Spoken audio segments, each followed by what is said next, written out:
Hey, a long time ago, I made a video that popularized the Bridge Boss cheese, making it people's de facto way to start their runs, until the developers patched it. Ever since then, there have been a lot of people who have been asking me if there's another way to easily defeat this boss, the Wand Connoisseur, and there is actually a pretty simple method. It's not quite as cheesy as the previous Bridge Boss cheese, but it's close. In that one, you didn't even have to fight the boss just killed itself. In this one, you actually do have to fire your wand. Hopefully you have something better than a Bouncing Burst, because Bouncing Burst is just gonna take forever. But it'll work. Spitter Bolt is probably not going to work because it's too short range. But if you start with something like Energy Sphere, or if you can find any other projectile in the mines that doesn't have limited casts, you can use those. This has been known for a while, so I'm sorry for the delay, but finally, here is my video on it. Zerkstrat. Alright, so I'm just filling up my flask of water right here, but you're gonna need a flask of Berserkium naturally, this being the Zerkstrat. We're going to make use of Berserkium to break the pathfinding of the boss. So just spray a good amount down there. You want to make sure that this puddle is not deep enough to drown you, because you're going to want to hang out in it most of this fight. And if you can't find any Berserkium in the mines and you really want to do this Zerkstrat as early as possible, if you happen to have any whiskey, then you can just pour that whiskey on the corpses of the frog enemies from the collapsed mines, and it actually produces a pretty huge amount of Berserkium. It may be a little bit difficult to flask it up, but if you're careful, then you should be able to get enough to pull off this Bridge Boss cheese. Of course, I won't hesitate ever to mention anything concerning alchemy. I also will not hesitate any longer to mention today's sponsor, Little Big Adventure Twinson's Quest, the freshly released remake of a legit classic from 30 years ago, 1994's Little Big Adventure, which is a game that Little Fury does remember fondly from his childhood. Combining action and combat with adventure filled with unique and memorable puzzles, Twinson's Quest challenges you to journey around the world with two sons in order to overthrow a scientist dictator and his army of clones by tossing a magical bouncing ball at them. Your main weapon, a magic ball left to you by your father, can be thrown to damage enemies and solve puzzles, before being mystically recalled like a bouncy boomerang. Entirely remade, featuring all new visuals, enchanting music reimagined by the original composer Philippe Vacher, and modernized gameplay in a larger open world, you play as Twinson, a model citizen who, overnight, becomes a fugitive pursued by Dr. Funfrock's henchmen. Throughout your island-hopping journey, you will tirelessly search for other rebels to help you end the clone occupation and bring peace, and taste your drinking water, to the four sentient races of the planet Twinson. To meet my cousin, stand in front of the sink and wash your hands. Little Big Adventure Twinson's Quest is out now on Steam, Nintendo Switch, PS4, PS5, Xbox One, and Xbox Series X and S. And thank you very much to Microids for sponsoring this video. And now, let me continue teaching you guys how to absolutely clown this boss. Although rare, you might find one of these alchemist enemies in the mines as well, and then get some Berserkium from them. Also, make sure you go into your options, and on the Input tab, turn this first one to on. This will allow you to quickly drink from potions in your top bar just by right-clicking on them. The first trigger to spawn the boss is right around this orb pedestal. The second trigger is up here, right at the center. Stepping on this will spawn the boss.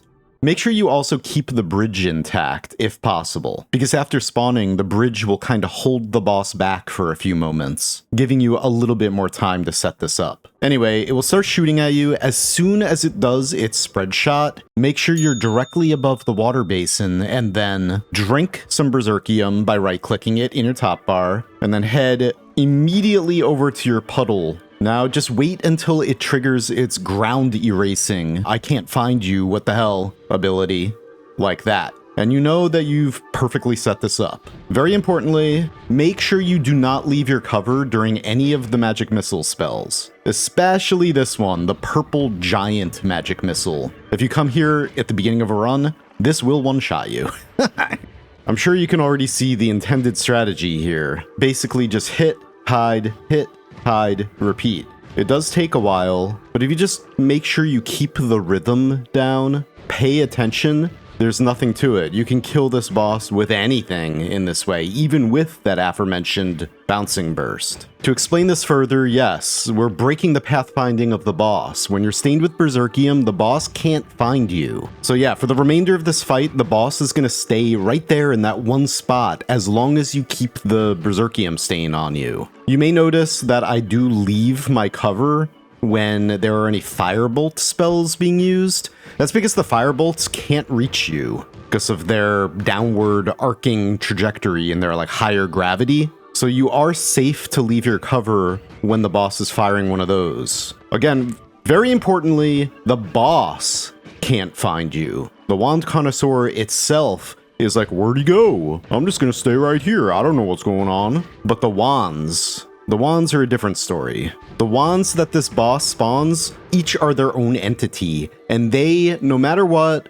always point directly at the player. That's why if you leave your cover during any of the fast magic missile spells, again, regular magic missile, large magic missile, or giant magic missile, you probably will get shot because they're very fast. And if it's one of the larger ones, then you're gonna get splattered all over the place in this arena. So just wait to see what attack the wands are gonna do, and then you can determine whether or not it's safe to come out. Keep in mind that the wands each fire 4 times. However, you can upset this rhythm. If you shoot too many times, one of the wands is gonna copy your attack and fire it back to you, but there's gonna be another wand that spawns to fire the usual volley of 4 attacks.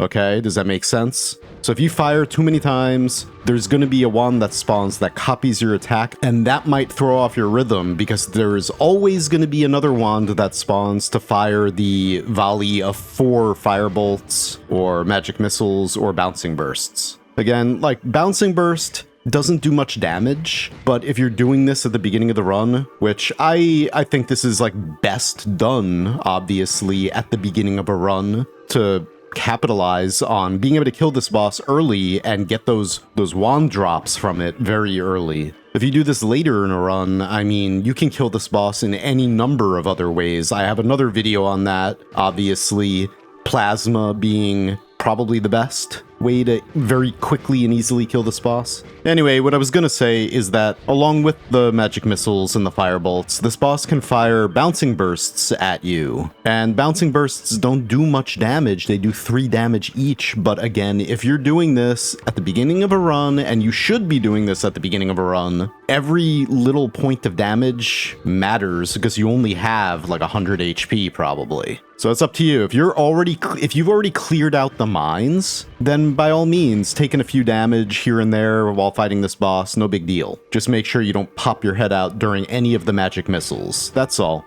And I think that's pretty much everything I have to tell you about it. Berserkium breaks the boss's pathfinding, so it stays in one place for you. The wands that the boss spawns always aim at you, no matter where you are, and those wands fire 4 times. With all of this knowledge, you should be able to kill this boss very easily. Again, depending on what you find in the mines, this could be pretty quick, or it could take a while. And that's the point, though, is this is very easy to do, just like the original Bridge Boss cheese. Very easy to pull off, but it does take some time. This one, though, you have to be more active and you have to actually attack the boss. Anyway, yeah, and we're using Berserkium, so that does increase the damage that you deal, cutting down on the time a little bit. As you see, I don't know if I'm editing this at all. I was gonna cut this down a lot, but I rambled. But it was very important rambling, trust me, you needed to know all this. But anyway, eventually the boss will die, and you'll gain access to hopefully 2 really, really good wands, or at least 1 really good wand and another one that has just very useful spells on it. Like this, like holy crap.